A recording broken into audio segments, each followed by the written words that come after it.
Hello, everybody. Welcome back to Psychedelics Today. Today, I'm here with Kyle doing a Solidarity Friday episode. Be a little shorter than normal, but I think we got some interesting material to discuss. Yeah, it's going to be a fun one. So, before we dig in, just briefly mentioning there's dates available for navigating psychedelics for clinicians and therapists starting in March. And they're selling really quickly. I think 3 or 4 sold today, which is great.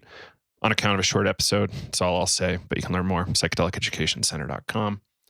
Yeah, like most interesting article, Kyle, I think in the last week or two, was this one where essentially a guy injected mushroom tea into his veins. He allegedly boiled the mushrooms and then put it in a syringe and put it in his arm or wherever. You know, weird because that would work with like pharma grade psilocybin. I don't really know about doing that with plant material. Right. And yeah, well, you know, some people do it with opium, but there's like processing done, right? Like you got to do some processing before it's okay to inject. But the really interesting part is allegedly there was a fungal infection inside the gentleman's body. Like I felt like it was kind of weird that they said that quote unquote mushrooms were growing in the blood. You know, as a drug nerd, mushroom nerd, like mycelia could grow and there could be like a fungal infection of some kind. But like the human blood system, like that doesn't really seem like the right place to be growing like cubensis, right? Well, yeah, some of those headlines, it made it out to seem that way. And it definitely felt like clickbait. I mean, I clicked on it, obviously. I was like, what was this all about? Mm-hmm. But I mean, I was kind of skeptical. You know, obviously, after boiling the mushrooms and making tea and filtering it, like what type of spores are around still after that? I mean, some spores are durable, totally. But it's like how, you know, how many? Like, I guess it really only takes like a couple. And they have to interact in close proximity to become viable, I guess. But yeah, I don't know. Like I wonder what they mean by growing in his veins. Right. I mean, I don't think that it's clearly not a fruiting body. Yeah. Like we would want to eat normally, right? Yeah. Like to me, it's like either at the infection site, at the injection site, there was an interaction that allowed for an infection. Because this gentleman was like hospitalized with like pretty comprehensive organ failure. Yeah. What was it? It was like kidney and liver. Yeah. Multiple organs, including the liver and kidneys, began to fail, and the man was transferred to the ICU. His blood tested positive for bacterial infections. And so it was, the bacteria was Brevibacillus. And they're confirming in this livescience.com article that cubensis was shown as being living. Wow. I would really want to know a little bit more because this is like the first case of this I've ever heard of. Same for you, right? Yeah, I've never heard of anything like that before. That's why I was a little skeptical of the title there. But I mean, I guess, yeah, anything's possible. I was thinking like more of it just like a kind of a general small type of bacterial fungus infection, not like I don't know. Right. So it's really hard to comment with this being a super N of 1 kind of incident, right? And I would love to know what Mitch Gomez has to say about this because he typically comments on all drug stories like this and digs in and does a really good job researching it. So, you know, maybe Dance Safe has something. If we can find it, we'll share it. But I don't really have anything offhand. Seems like this person's okay. And yeah, thankfully, that sounds like a really dangerous thing to do. Right. And yeah, like reminder, everybody, don't inject mushroom tea. Not a great move. A lot of possible risks there. And there's plenty of things more interesting to inject than mushrooms. So glad we could discuss that one. Yeah, antifungals, antibacteria, antibiotics, like cleared it up. And, you know, maybe we can learn more about that later and we'll bring it into another Friday episode. So anything more you want to say on that story, Kyle? No, just be safe out there, folks. Yeah. Totally. So now on to money in psychedelics. did I talk about this idea of the eternal September in a past episode where like all this money comes into, so it references AOL, like when AOL came online and started giving people Usenet access, which is like early internet. And they just saw, they had their own stable culture for a while there. And as AOL was expanding like crazy, I was an internet provider. So didn't the amount of people in the mix there. And as a result, like culture in these internet groups got really diluted because so many people came in that like, it's, say you have like a small music club and you're used to like 20 people coming. Right. Or like a social club of some kind. And all of a sudden like 20 people get added every day. Like at a certain point, like culture can't really persist. Like that original culture is going to be so diluted that it's just a, not necessarily a substantial part of the thing anymore. Right. And like I was thinking about this in terms of psychedelics because, there's so much money coming in. And, if you've come in because of Michael Pollan, like you're part of this new wave, right? And there's some resistance to it, right? Like we see a lot of hate directed at Michael Pollan, a lot of these businesses. And, I kind of get it, like the resentment towards newcomers. But how do we balance that, right? Like how do we not turn into like vicious kind of defenders of our culture as opposed to, emissaries like pushing our values in a nice positive way?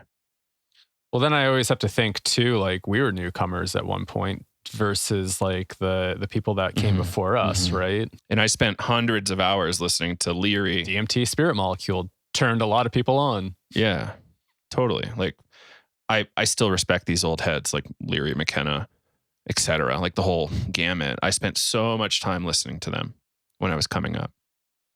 And, the way pop culture, like even the way Pollan talks about Leary, like, is he going to be respected anymore? Right. As a result of that, it's kind of up to us to like carry the torch of McKenna and Leary and everybody else. Mm-hmm. And, there's plenty of room for cultural dissemination. It's just how do we do it skillfully without becoming the thing we don't want to become? Yeah. It's a complicated story. I would say like try to live your values to the best of your ability in the wake of this craziness. I'm not going to tell you what your values should be, though plenty of other people are going to tell you what your values should be. Yeah. How do you deal with that? Like, I wonder how like a lot as of therapist. Go ahead. Oh no, I was going to say, I wonder how like the cannabis culture dealt with this, right? You probably had a lot of folks They hated it. That were like, having all their grow ops and doing everything in the underground, having their small little community. And then all of a sudden big business came in, it maybe took like a little bit of the magic out of it, I'm guessing, for a lot of those folks. And I don't know. I mean, what do you have any insight, like being in Colorado, being one of the first states to legalize it? I'm sure there was a nice little culture and community out there. And then all of a sudden, boom, it's legal. Like how did that shift for a lot of folks out there? Well, incomes dropped. Like for a little while, recreational stores weren't able to keep up with demand. So they were selling out. So like a lot of black market vendors would actually come, like growers and sellers would actually come to recreational stores to say, hey, got all this, you want it? Like, yeah, like we're going to probably sell it in 2 days. Like, please come back. And it was all these like wild cash transactions into the rec space. But the growers, like, they were excited about that for a little while, but, revenues have gone down because growing has become, less expensive. Yeah. Margins getting tighter, like how much to produce versus what you can sell it for. But, there's still a lot of out-of-state distribution. Like people are running to various states because the penalty is pretty low for growing here, even if it's kind of big. Well, it depends on your scale. But, it's been a long time thing in Colorado. It's been a long time thing in Northern California. Like everybody kind of knows that, right? That's still going hard. There was a really interesting documentary. I can't remember what it was called, but it was about Humboldt, but how it changed. And you had some of these old growers from the 60s, and they had their little communes, and then talking about how it shifted once it started to become more legalized, how maybe some violence and turf territory started to pop up. Forget what the doc, it was on Netflix. It was like something mountain, Killer Mountain, Murder Mountain, I think it was called. I remember you talking to me about that. I should probably watch it. Yeah. But, you know, they're still flying. Their culture is still somewhat intact, right? Because they've got these communes. They're relatively well established.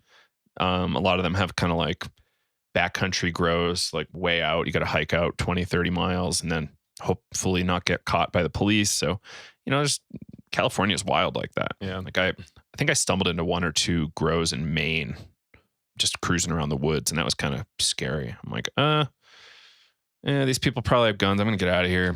Don't really want to fuck with that. But, you know, yeah, like these people are impacted. I know a grower in Los Angeles, or at least a seller of some kind, who was very against legalization in California because it was his livelihood. Yeah. But, you know, taxation has, in a certain way, kept the black market alive. Mm-hmm. Like, because there's no taxes in the black market, prices can be lower. Yeah. Like it's 25% just for our town here in Breckenridge. Oh, wow.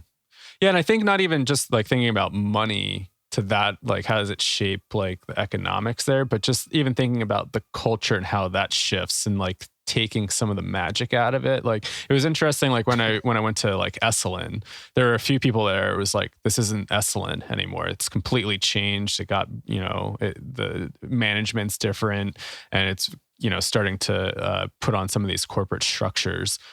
Esalen back in the day in the 60s and 70s, I don't know what that was like, but I'm sure it was magical as hell.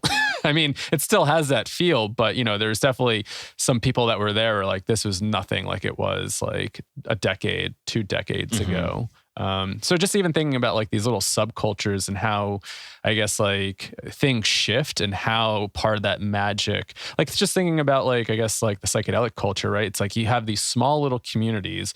We all kind of find each other and we're able to bond in these smaller communities, these smaller little tribes, and we find the magic together. And it's like, ooh, like this is like, I don't know anybody else to talk to. And now all of a sudden everybody is a psychedelic expert. And then all of a sudden it's like, oh, well, you know, it's like, for me, it's like this little magic thing or this sense of like connection within these smaller bubbles. And then when it gets out into the mainstream, it kind of loses maybe that sense of community that makes it feel so tight and whatnot. And how does, capitalism and trends really shift that and maybe take some of that away? Maybe it doesn't feel as cool, right? It's like, ooh, we know all this stuff. And now all of a sudden, like you got the person on social media that knows nothing about it, but they're just kind of putting it out there. You know, there's this 2015 TV show in the UK called Peep Show, which is pretty funny. I feel like British stuff. But I think they had an episode in 2015 where the line was, the secret ingredient is crime. Like there's a certain level at which outlaw behavior is attractive to people. Like we can see in Portugal, like drug use has kind of gone down in the youth. Like if you're under 18, you're not using as much MDMA, cannabis, etc. And we see youth rates of use in cannabis drop every time legalization happens in a state. I think it's 20+% youth drop in use, which is pretty wild. So there is something about this crime being attractive. Like I'm guilty of it as well. I kind of like the illicit angle. Like it makes you feel like there's something about being an outlaw that feels good. And it's a bonding thing. Like there's a certain level of intensity when you share that with somebody, like that increases bonding. Yeah.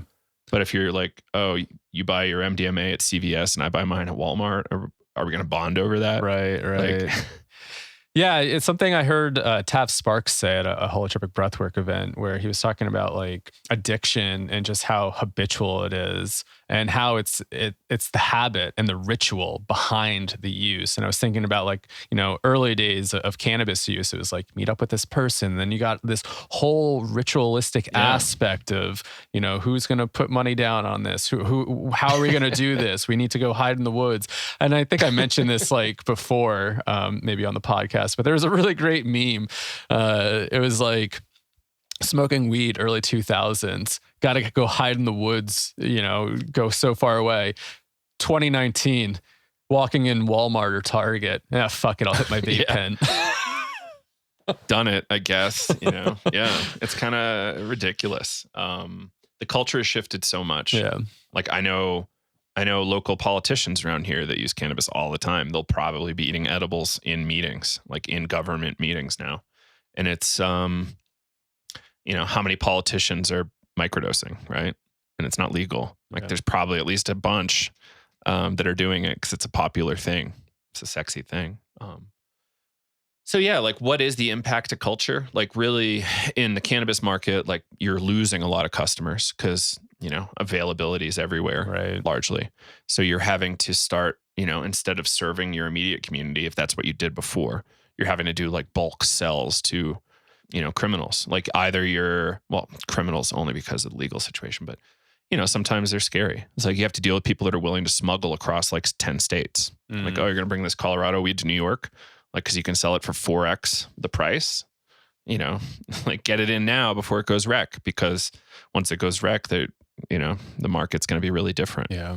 Instead of selling it for 6,000 a pound, you're going to sell it for 1,000 or less. Like the economics state by state are really interesting. But yeah, and this is still happening in all the psychedelic markets and, just every kind of banned drug market. Like this is happening. So by prohibition happening, like you're having in cannabis to deal with people who are also smuggling cocaine and whatever else. Mm-hmm. Not necessarily the case, but sometimes. Yeah. So yeah, you're losing your loyal customer base and your community. And, now you're having to interact and pay attention to what corporations are doing as opposed to just playing with, pricing. Right. Like what is it going for in Denver versus Santa Fe and Albuquerque versus, Amarillo. Like smuggling to Texas is horrifying because you can go to jail for life. But yeah, like there's stuff there. It's an interesting topic. And what is the culture loss? Like now in the psychedelic culture, like, what are we? I have a problem with psychedelic culture being seen as one thing. So it's kind of hard for me. It's so many different things, right? Right. Like some people, feel really good after ayahuasca. Some people feel really good after getting drunk and smoking DMT in their bed for 10 hours, Like there's, I'm going to say one's probably safer than the other, but what happens when money comes in and says, nope, this is prescription only? Well, does that really make a dent in your black market activities? Right. Maybe not. Like, is Field Trip and Compass going to start like giving extra funding to the DEA so they can bust your ayahuasca churches? Like, I don't think so. Like, might they encourage it? Like maybe, but I kind of doubt it. Like, I don't think they're interested in creating value for their shareholders, like basic corporate stuff, not necessarily clamping down on the drug war even further. Right. Like, yeah, I don't know. There's a lot here. It's going to be interesting. There's going to be a lot more lawyers coming into the space, like trying to get intellectual property. Like you and I just attended a bunch of webinars with different business people. Is there anything that stuck out lawyers there for you on that one? They all seem to have a different spin on how they're approaching this. Yeah. I really thumbs up that they're not super interested in patenting kind of open things like MDMA, LSD, et cetera, stuff that's been around for a while. Yeah. They're primarily interested in patenting new molecules. Yeah. Which, like I feel like I say it too much, but eventually, you're going to be charging, $1,300 a gram for this stuff. But in, 7-10 years, whenever patent runs out, like drugs might be longer than that. It's, open. Yeah. It's, culture now has a new drug that it can produce at a commodity rate, which is super cheap. Like at a certain point, ibuprofen was probably pretty rare. Now it's everywhere. And it costs like probably 4 cents a pill. And you can eliminate a headache for 8 cents. Like, of course you want that. And your LSD, if it was manufactured at a large scale, it would be $1 a dose, which would be fucking sweet. Already cheap to begin with, maybe cheaper, a couple cents. I realized I was undershooting street prices. I've got a recent update from California, like San Francisco street price. It's like 8 to 10 a go, sometimes more. I always say 3 to 5. But maybe that's just my good fortune. I don't know. But yeah. So that part of like, technology always gets cheaper. Like when laptops came out, how many people had them? Not How many. many people have laptops and cell phones now? Yeah, everybody. Largely. So yeah, like even in developing nations, they have cell phones everywhere. Like the amount of cell phones in Africa is unbelievable. Probably the same thing with laptops. So, it's going to suck. It's going to feel shitty for a little while as we feel like we're being exploited as a culture. But like overall, I think it's an okay thing, assuming pharma and psychiatry doesn't, dominate the hell out of this thing. Like I Right. think we need some exclusions, some religions. I would love to see some sort of exclusions for recreational use or some way to cover yourself legally at least. Did you buy this Carl Hart book yet? Drug Use for Grown-Ups? I have it on audio. Haven't started it yet though. I just finished it this morning.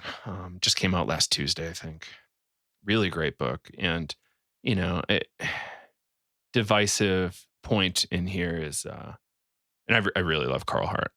I'm just thankful he's out there telling the truth the way he is and at great personal risk to himself. But he made a point. I hope this isn't too tangential. There's a whole section on psychedelics in there. He talked about how people like to do mental gymnastics or verbal gymnastics to help identify themselves. So you've probably heard me critique this term plant medicine a bunch. Yeah. Like it's not specific enough of a term, right? Like, are you using like reishi mushrooms and like willow bark to make aspirin or whatever, and like other plant medicines that are not psychedelic? Yeah, I mean, there's Right. plenty of books out there called plant medicine. I, studied plant medicine with an Abenaki elder. Yeah, there's Nothing to do with psychedelics, right? It was all just like, what's here that can help you heal? And then there's like a shamanic aspect. I forget who put it out. I think it's a book or a framework, but it's called like plant spirit medicine. And that's like working with the energetic spiritual aspect of all plants, right? It does. Right. So there's this whole tradition that has nothing to do with psychedelics necessarily. And it's quite multicultural. Like plants were largely medicine for a huge portion of our history, probably majority of our history as a species. And now, in the last 60 years or whenever this whole trend started, people say plant medicines and they really mean psychedelics, but they don't want to, sully their perception of their preferred plant allies, I guess, right. by saying psychedelic. They want to differentiate themselves because those LSD users and those heroin users are dirty, but we're clean. It's like new kosher laws, and it's kind of obnoxious to me. And Carl Hart pointed out that calling yourself a psychonaut or like, any of these terms that we use in the psychedelic world, it's kind of a sort of mental gymnastics that we use to justify our drug use and vilify other people for their drug use. Right. So it's, further separation, right? Like the problem we find ourselves in with the psychedelic scene isn't that people are smoking crack or shooting heroin. It's that the feds and the global, drug enforcement establishment want to shut everything down and control everything. And that's not what we want as a psychedelic culture, I don't think. We want the opposite of that. We want safety. We want the government to help us be safe. Yeah. Continue what we're going to continue doing and have their support, right? Yep. Yeah, exactly. Like Switzerland, they're actually providing free injection sites. I just found out that in Carl's book that there's actually a substantial number of countries, like 4 countries in Europe, that offer free drug testing. Oh, wow. Yeah. And, while it's not perfect, it's a step in the right direction.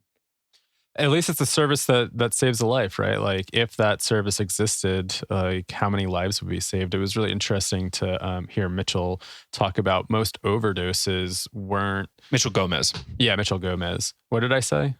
Mitch Gomez? No, you just said Mitchell. Oh, no. Thought I added Gomez. I just wanted to add his last name. Yeah, thanks. I thought I added that. But, he was saying like most, opioid overdoses is because of the adulterations and the fentanyl. If people knew about that, would they be having overdoses and leading to this like mass death on that level of users? It's,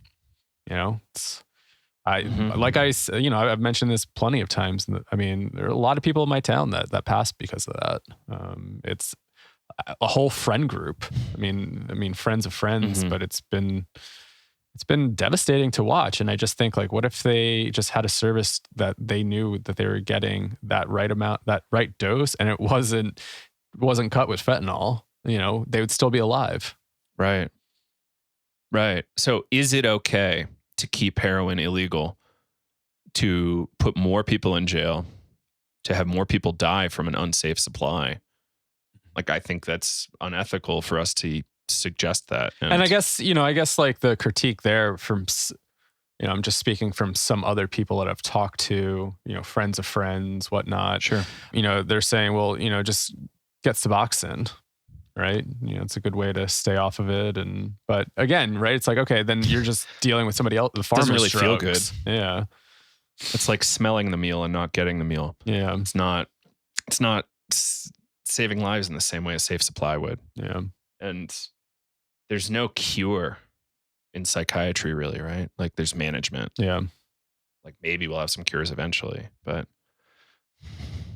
yeah. So interesting stuff to dig into. Like, how does this relate to psychedelics? Like, you bought MDA, but you meant to buy MDMA, and they have different profiles. Or somebody sold you like methadone instead of MDMA and you didn't know. Whereas, what if you knew?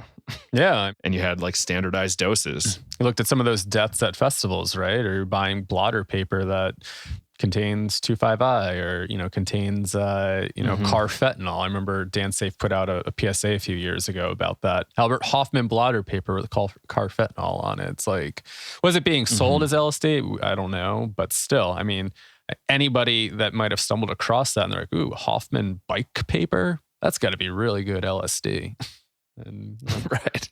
Which is not the way to think about it when you're buying bad outlaw substances. Yeah. Like, it's not like anything can be sold as anything, right? Yeah. So it's just, more being careful out there, knowing that the supply is not safe, and doing what you can to mitigate risk and harm. Yeah. Fentanyl test strips are $2 if you want to test your MDMA, because people sometimes share the same scales and it could get in there. And like, if you bought 2CB, but it was one of the other 2Cs, like, it's probably worth knowing. Or like, I'm sure I've done bath salts by accident thinking it was MDMA. Still had a great time, but the risk profile is very different. The effects are very different. Yeah. So it's an interesting problem. And I suggest everybody read this Carl Hart book. I think, I don't know if I talked to you about this yet, Kyle, but I'm going to do a book club, I think. Nice. About Carl Hart's book, and probably do a giveaway as well on the book. So stay tuned, everybody. It's a really important book, I think. And, let's have a little bit more empathy. Like, yeah, it's great that we're a psychedelic culture and community, but let's have empathy for people who have different drugs of choice. And try to keep everybody safe. Like, and think about this whole thing as a project. This is a long project. Like, yes, we need religious rights. Yes, we need the government to actually serve the interest of the people and not just jail everybody. And yes, we need this stuff to be prescribable in clinical settings. Like, we need a lot of this stuff. Yeah. We need a lot of it. Yeah. Yeah. And, Decriminalized Nature is doing, nice work, laying the groundwork for a more sensible drug policy, but it's not, like, even if they get their stuff voted in, it's not sensible drug policy. It's a step in the right direction towards a sensible drug policy. So yeah, while I applaud the efforts of DN, it's just not inclusive enough for me. And they're not a drug policy organization either, right? They're about plant medicines, quote unquote, and their humanity's inalienable right to access them, which is very different from what Drug Policy Alliance and SSDP might be looking at. Yeah. I guess I like to think about it. It's like everybody kind of has like their role that they're playing, and yeah, applaud everybody's effort there. Like Drug Policy Alliance, Decriminalized Nature. I mean, it is cool to see these decriminalization movements kind of spread across, like just seeing Somerville, Massachusetts just decriminalize within the last week or so. And, I'd love to see that kept up. But yeah, I think we all need to, there's a lot of moving parts here, right? And I think just focusing on one thing, if that's where your energy's going, great, but also just have that big picture in mind too. I think it's important. Like, understand where you fit into the ecosystem. Like, I totally understand why people that are involved in DN want to do that. Yeah. But I also understand like how absolutely horrific the drug war is. And, you know, I guess some of the critique that's a whole another thing. I guess some of the critique there from some people were saying like it's easier to start with like possibly one drug versus like trying to tackle them all, right? So no, I don't discount that. I just, you know, contextualize yourself in history appropriately by learning the history of the drug war and by understanding drug harms. And like, you know, one of the lines at the end of the Carl Hart book is like, government heroin is the cure for heroin addiction if you're looking at substance use disorder by DSM criteria. So like when you're getting government heroin in Switzerland and being monitored all the time in medical professional settings, like you no longer really fit that criteria for substance use disorder. And he breaks it down really nicely in the book. And he has some nice things to say about psychedelics in there, and it's just they're not his drugs of choice, but he's spent some time there. And yeah, he's got observations from like Brazil, Colombia, Portugal, Switzerland, I think even Ireland maybe. Wild. Like he's got a lot of guts for doing the stuff he's done, like entering favelas and like quote unquote crack houses in Brazil. Wow. To like get samples and all this. Like fascinating, like the bravery. But you know, I think that comes with, you know, not being a white privileged guy from the suburbs. Right. He grew up in kind of a poor part of Miami. Right. Got to see some stuff. Anyway, I wish we could go on for a lot longer here, but we'll be back again next week. Yeah, sorry for cutting it short. Yeah, that'll happen. But we hope y'all like it. Again, we've got our class for sale. Class starts up in March. psychedeliceducationcenter.com if you want to check that out.